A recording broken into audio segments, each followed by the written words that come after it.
आपके अपने YouTube channel MS coaching centre में आप सभी विद्यार्थियों का हार्दिक स्वागत है। आज हम लोग क्लास 10th का साइंस सब्जेक्ट का very very important objective question करेंगे। इससे पहले वाले वीडियो में लगभग 100 क्वेश्चन को कर चुका हूं। आज इससे आगे हम लोग करेंगे। तो पहला क्वेश्चन है क्वेश्चन नंबर 107 नंबर कह रहा है कि एटीपी में फास्फेट की संख्या होती है। तो एटीपी में फास्फेट की संख्या 3 होती है। अगला क्वेश्चन है 108 नंबर कह रहा है वृक्क के संरचनात्मक एवं क्रियात्मक इकाई को क्या कहते हैं। तो वृक्क के जो संरचनात्मक एवं क्रियात्मक इकाई होते हैं उसे नेफ्रॉन कहते हैं। 108 नंबर का डी नंबर सही हो जाएगा। अगला क्वेश्चन है 109 नंबर हाइड्रोकार्बन कौन है।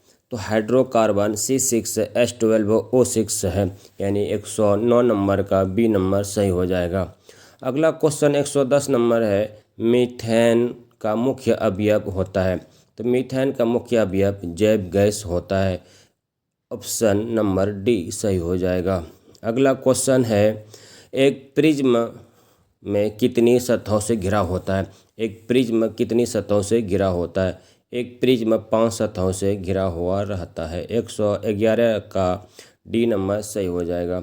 अगला क्वेश्चन है 112 नंबर नेत्र लेंस की फोकस दूरी कम हो जाने पर कौन सा दृष्टि दोष उत्पन्न होता है।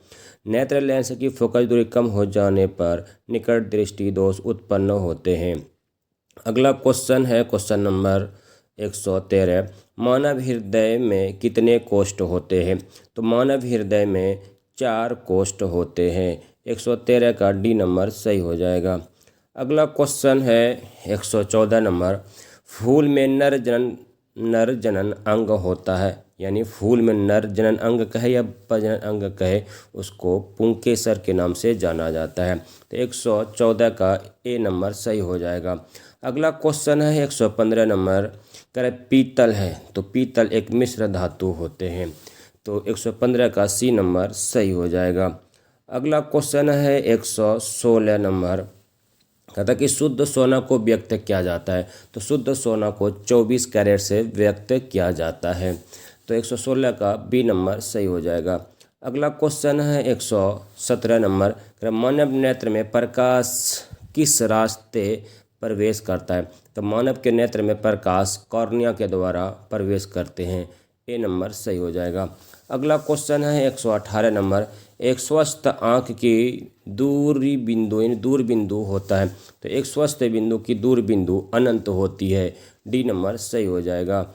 अगला क्वेश्चन है 119 नंबर रक्त में आयरन की कमी से होने वाला एक रोग क्या है। तो रक्त में अगर आयरन की कमी हो जाए तो एनीमिया रोग हो जाता है। तो सी नंबर सही हो जाएगा।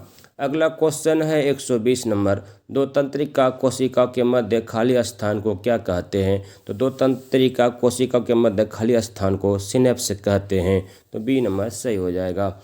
अगला क्वेश्चन है 121 नंबर धातु के ऑक्साइड समानता कैसे होते हैं, या धातु के ऑक्साइड की प्रकृति कैसे होते हैं। तो कहेंगे क्षारीय होते हैं। बी नंबर सही हो जाएगा। अगला क्वेश्चन है 122 नंबर सल्फाइड अयस्क का सांद्रण किया जाता है। तो सल्फाइड अयस्क का सांद्रण फेन प्लावन द्वारा किया जाता है।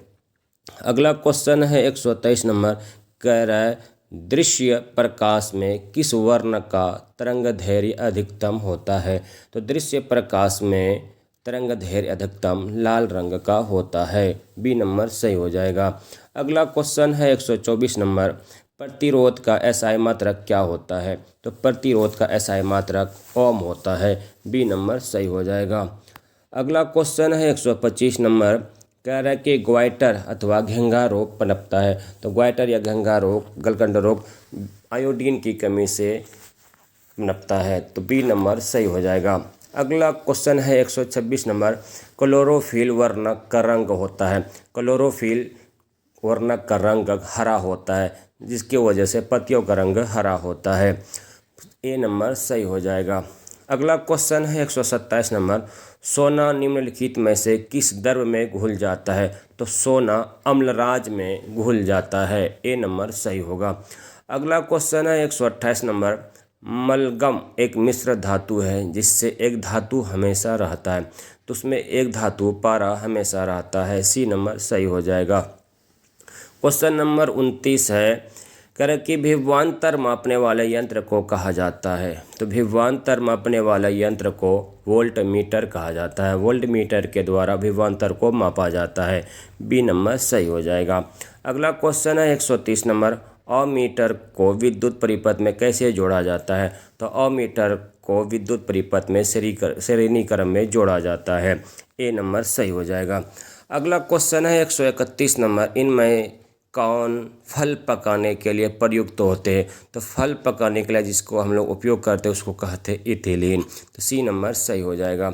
अगला क्वेश्चन है, एब्सिसिक एसिड किस तरह का रसायन है।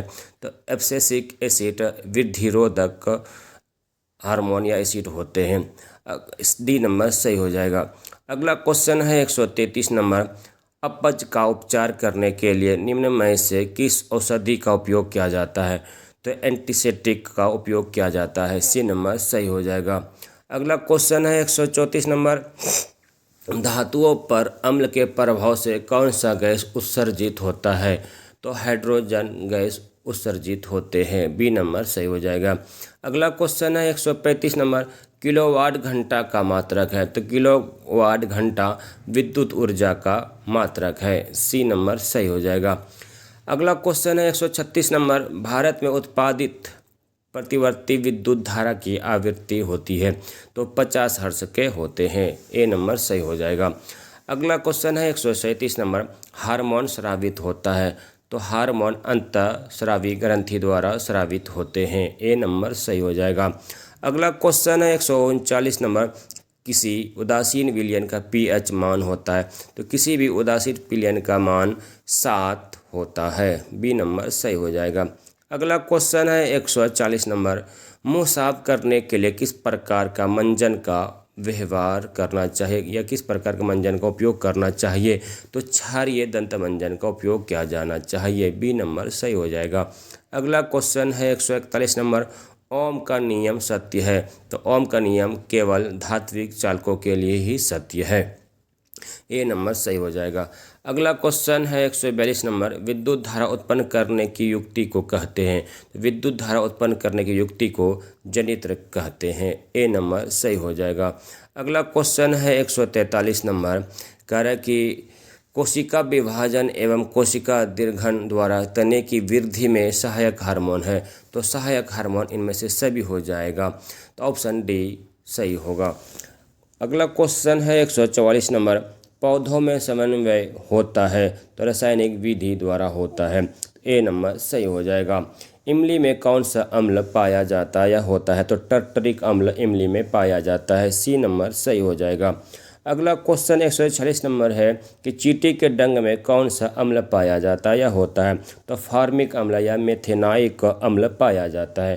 तो 146 का ए नंबर सही हो जाएगा। अगला क्वेश्चन नंबर 147 है, विद्युत चुंबकीय प्रेरक की खोज किसने की थी। तो विद्युत चुंबकीय प्रेरक की खोज फैराडे ने की थी। ए नंबर सही हो जाएगा। अगला क्वेश्चन है 148 नंबर, बैटरी से किस प्रकार की धारा प्रवाहित या प्राप्त होती है। तो दिष्ट धारा प्राप्त होती है। 148 का ए नंबर सही हो जाएगा।